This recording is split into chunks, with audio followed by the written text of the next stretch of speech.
Hello, everyone. My name is Marche Pratt. I'm the Vice President for Workforce and Community Engagement for NAMI, California. And it's my pleasure to be one of the lead organizers for our statewide annual conference. And we decided this year to give you all a sneak peek of some of our presenters so you have an idea of what you can expect when you attend our conference.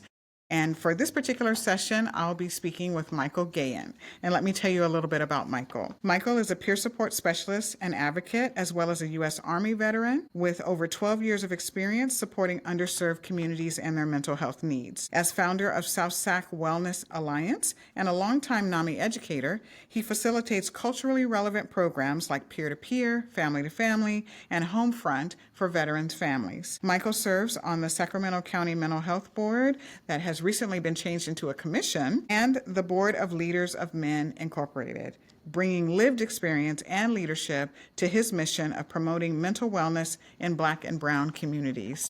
And I'm really excited that we get to have this conversation. I remember my first time connecting with Mykel was at one of our Northern Region symposiums that was at the Sierra Health Foundation. And he is known in the community for lots of things, but I was introduced to him as someone who is a facilitator of our Sharing Hope program from NAMI National. Mykel, would you mind sharing with our audience what Sharing Hope is and who the audience for Sharing Hope is?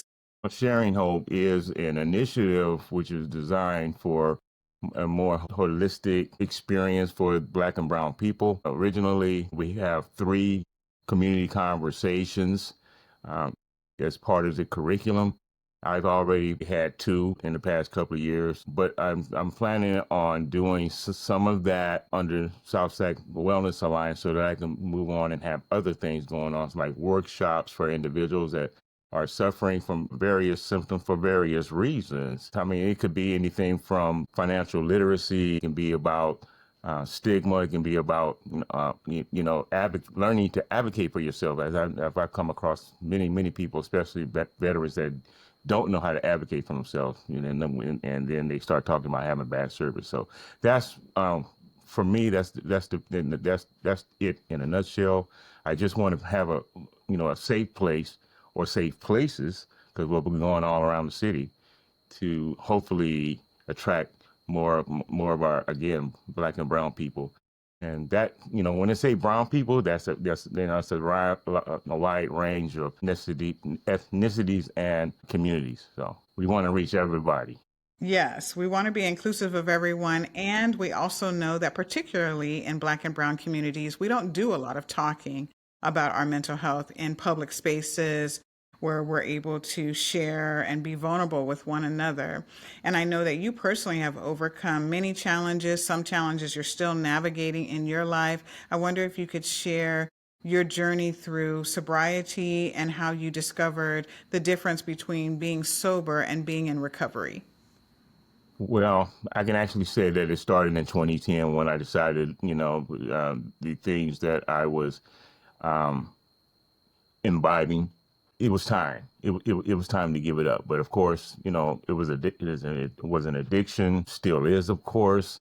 And it was just something that I thought, okay, well, I'm going to go to AA because all my life, I heard, well, when you have these problems, you go to AA. But they have programs, that really, it's not so much teaching. You have sponsors who may and may not really be impactful, successful in our, in our relationship. So I went on and decided to go with the VA, who immediately put me into rehab. I was supposed to go for 90 days, and after 60 days, they allowed me to go home. I haven't looked back since. It's 1st of September, it'll be 12 years.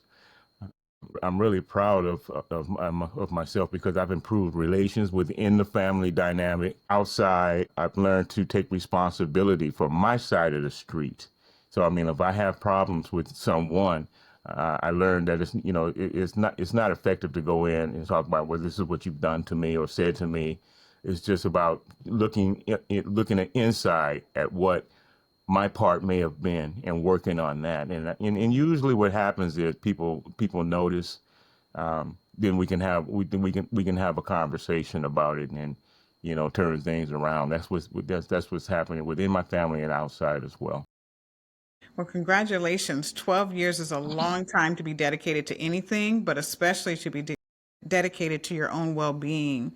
So, congratulations on that. And as we are talking, I'm thinking about other veterans, other Black and Brown people who may be going through things and don't really know which way to turn, might be embarrassed or ashamed of what they're feeling, or maybe not understand what they're feeling, thinking something's wrong with them, as opposed to just need support and guidance. So I wonder, in your community work, what are some of the concerns and things that you're hearing in the community? What are some of the barriers to Black and Brown folks having these conversations and getting the help that they need for their mental health?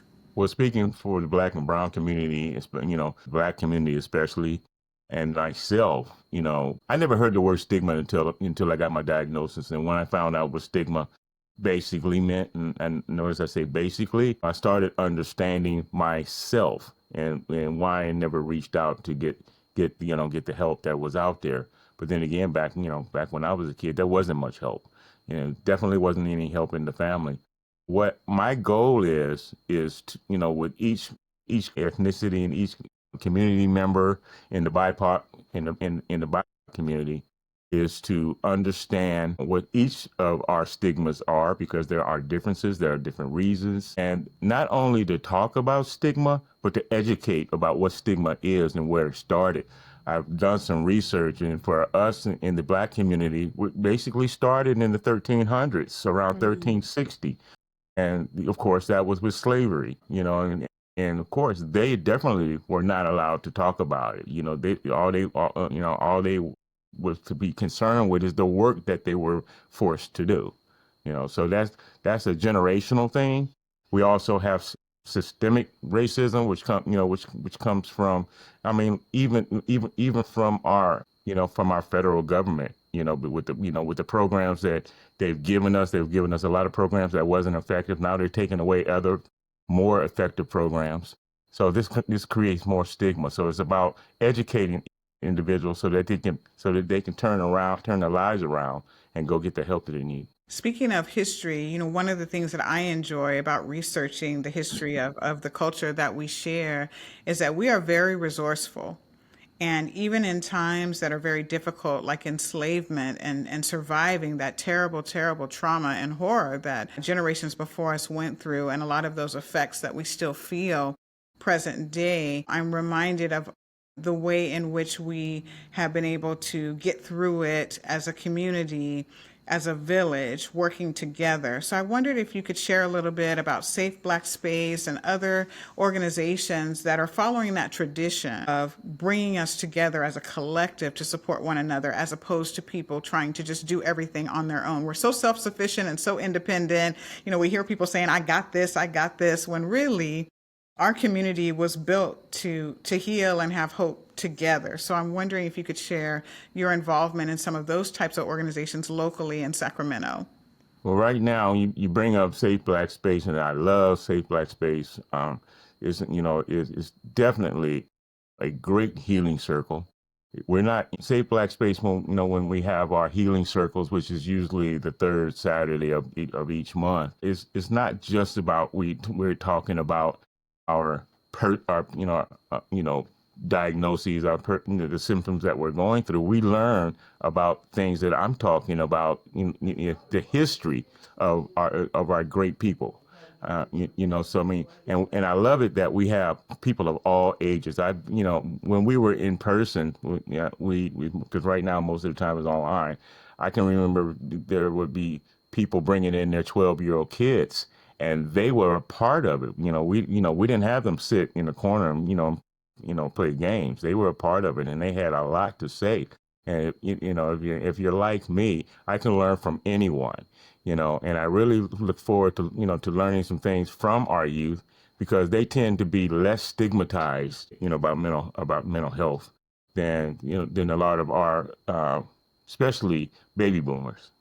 And because of that knowledge, I get a better understanding and more comfortable with dealing with and helping with and talking to the youth. And as we're talking together, I'm also thinking about how challenging it may be for people to be vulnerable in these spaces. Lots of times when you go to these meetings, you may not necessarily know the people in the room right away. How do you go about building trust so that people can feel comfortable talking about what they're going through? For me, I learned a long time ago when I would go out to community outreaches and I would talk and I would tell a little bit about my story, trying to make sure that I don't trigger anyone else's experiences. But I used to pretty much, because this is how NAMI taught me, I pretty much had a script, and one day I was talking to a group of people and I'm looking at them and I'm looking at whether or not they're paying attention. Did I grab their attention? And I didn't. So I stopped and I told them, you know what? Let me tell you some things about me. And maybe that, I said to myself, maybe that would help them, ease their minds, and be prepared to listen. So I tell my story. From that point on, I tell my story every day. But I don't just tell the same stories. It depends on who I'm talking to, what we're talking about, and then I look into myself and look for the experiences I had that mirrors what we're talking about. And it makes them at ease. And I've had people come up and say, thank you for being transparent. Of course, I'll tell them, about, I have SUD issues and, PTSD, but I don't need to go into the details. And people don't really want the details. They just want to know what I'm experiencing and what I do to get through things. And that's what I try to get people to understand. Just talk about what's going on with you and don't worry about people on the outside right now, because it's all about you. You can talk to people. The average person is not going to be able to respond to some of your needs. So there are things you can do, by, like going to NAMI especially. I mean, I went to NAMI right out at rehab, and I've been here for as long as I have been, because I credit the VA and NAMI for saving my life. And there's always many circles, and there are many more Yes. coming. So I hope people will look to join them. And I'm pretty sure that most of them will make them comfortable. Yeah, and I love what you said about saving your life. I had a conversation with another speaker who talked about life preservation, and we're about the business of life preservation, wanting to make sure that we're there for people and that we're lowering the barriers for them to access services. And NAMI services have been free from the beginning, will continue to be free. I know a lot of services that you're involved in with your own nonprofit are also free as well, because we don't want anyone to let finances be a barrier to getting the help that they need. Could you talk a little bit more about veterans? Because, the veteran experience is so unique compared to the civilian experience. And it seems that there are a lot of stereotypes of military people and being tough and, not letting people penetrate your wall. You're kind of trained to keep secrets and things like that and make sure that you're protecting others and you're thinking about your platoon or your group of folks that you're with and not so much yourself as an individual. So, how difficult is that transition from dealing with your unit and primarily focusing on your unit versus dealing with you and yourself and the things that you're going through? How are you able to break through that with veterans that you're talking? Well, right now, I'm able to do so because I look at life a little differently than I did when I was in the military. But yeah, I knew I had issues, but I didn't know they were mental health issues. I just know that I was going through some things. And, the way I decided to handle it is because I was an administrator for all the years I was in the military, which was 17 years. I decided that I was going to help other soldiers and their families. I've always gone above and beyond, and I had supervisors that tell me you can't do this, you can't spend this much time with people. We got other things to get going, and I decided as long as I can get those other things done, I'm going to take my time and help somebody, because if I rush it, then people are going to think, well, he's not about me or my situation. So I've done that, but I suppress my own needs, because helping people always makes me feel good. So, but it wasn't really doing anything for my wellness. And like I said, back then I didn't know anything about mental health, mental wellness, or any of that. And notice I use wellness over mental health. Mm. I want people to see or feel that, okay, well, I'm not going to be pressured to go into therapy or go to a support group, but at the end, I will always have a call to action. If you want help, let me know. Email me, text me, talk to me after my events, and I have been able to help a number of people, maybe 8 to 10 people after my events to get to get services. And one of the things that I don't just give out information. I do warm one. I'm going to get in touch with the individuals or organization or the individuals within those organizations that I know that can help. And I'll call them after I have someone on the line and needs your assistance. Can you help them? And usually they say they do. When I connect them both, then I back out, and it's like if I don't hear anything afterwards, I know they got what they wanted. But then what happens is I used to get letters that I didn't even know was coming to my bosses, and that went into my records. It was easy to help other people to make me feel better. Now I still want to do that. I'm still about providing service. And what I'm doing. You mentioned how NAMI and other organizations offer programs free. I offer free. I'm never going to charge anybody. You know, I've done 2 events that I didn't have any money at all, but I made it happen. You know, Mm-hmm. and I'm going to continue to do that. But when it comes to the military, a lot of people, we get preconceptions of what it is to be a soldier. You Oh. know, and when things are hard, we can't find a good job that we can hold on to. Relationships are broken. Sometimes we feel we got to get away, but you can't just move to Fresno and think everything is going to get better. But we Mm. have the thought that, okay, if I go into the military, I learn skills, I learn how to deal with people. That's going to make my life better, and it does for some people, not so for others. I actually went in twice. The first time I didn't like authority, Mm-hmm. because authority I had to deal with was my dad, and I didn't like his treatment. Mm-hmm. But I got out, went to work, and one day I decided I need something better. Went back in, and because I'd been in before, I knew what to do. I knew how to prepare to Mm-hmm. deal with it the second time, and Mm-hmm. that was where my first successes began. Other people don't always see that, but that's why I'm here with NAMI and my own program to help them out, because I understand what they're going through. I really appreciate that you're centering relationships is how you got through things.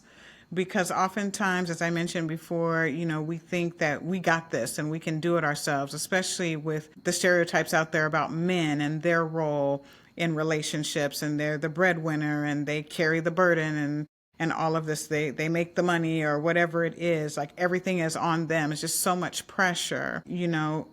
In society, people have certain expectations, especially of a soldier or someone that's considered a first responder. It's a lot of pressure.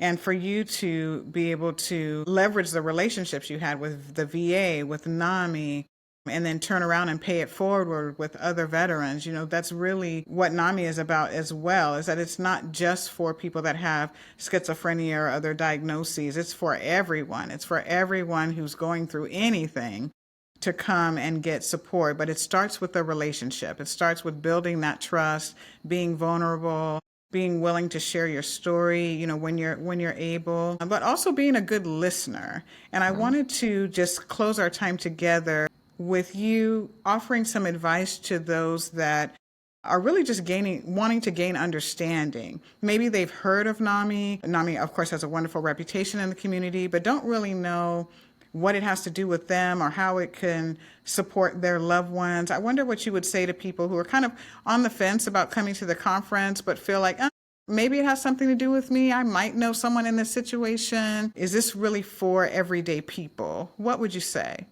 Well, the first thing I have to look at when you talk about relationships is the relationship that we have within our own community first. I won't say first because it still starts with you.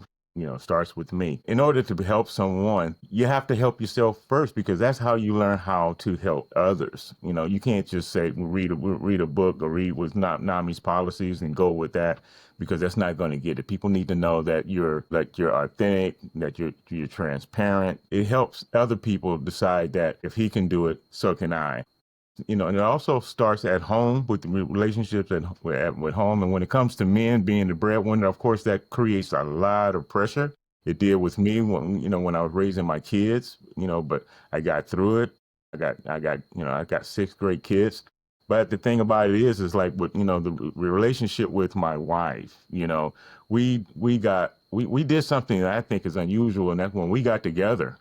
It wasn't about me bringing in all the money. She already had a good job. I moved to Sacramento, came in and got a good job. And the first paycheck I got, I handed it over to her, because I knew that she would better I call her my accountant. Mm. I've never been that great with numbers, so she takes care of all that. So we each have our role. We each have a role, but the fact that we put our things together and it's not just about her or just about me. Being able to open up with her all these years when I didn't open up with others. I mean, that's a great thing, and it continues today. I have her full support.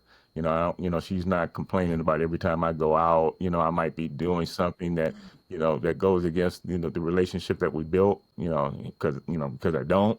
But that's what I think. That's where it starts, and it's and going back to the men, it's real important that we get the men involved and get them to look at their own lives and see how can they turn it around, and let them know that there's help to turn it around.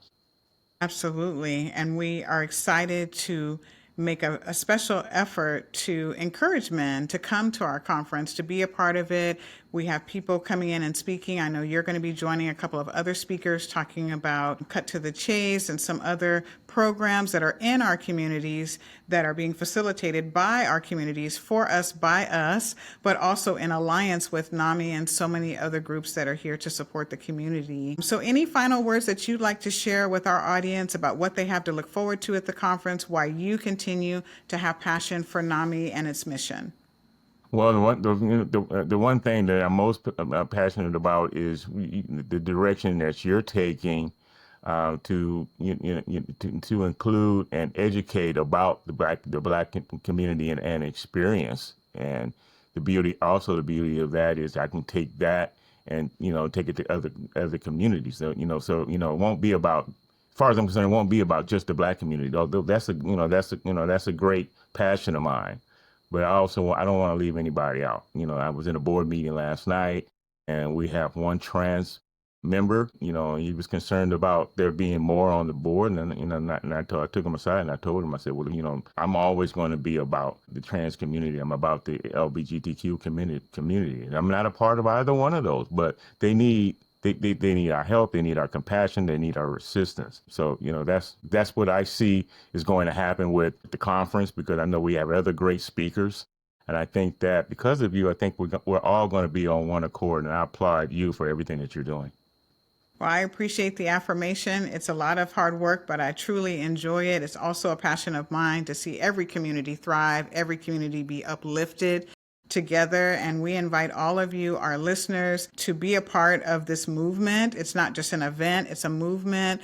This is our time to come together and celebrate all that we've accomplished, learn more, and connect with each other so we can continue the fight forward, and so that none of us ever feel alone, ever feel like we can't take one more step. We're going to do it together. No one has to be alone. No one has to be afraid. We're here for one another. And I think your dedication to your own recovery as well as to the community and its uplift also should be applauded. So with that, I just again want to say thank you for this time that you've spent with me today and our listeners. And I look forward to seeing everyone at the conference. We're going to have such a good time. We're going to learn. We're going to grow. We're going to cry. We're going to laugh. We're going to have a great time together. Continuing to build up ourselves, but also to be able to take our backpack of tools out to the community and help them as well. So thank you so much, and have a wonderful day, everybody. Thank you for having me.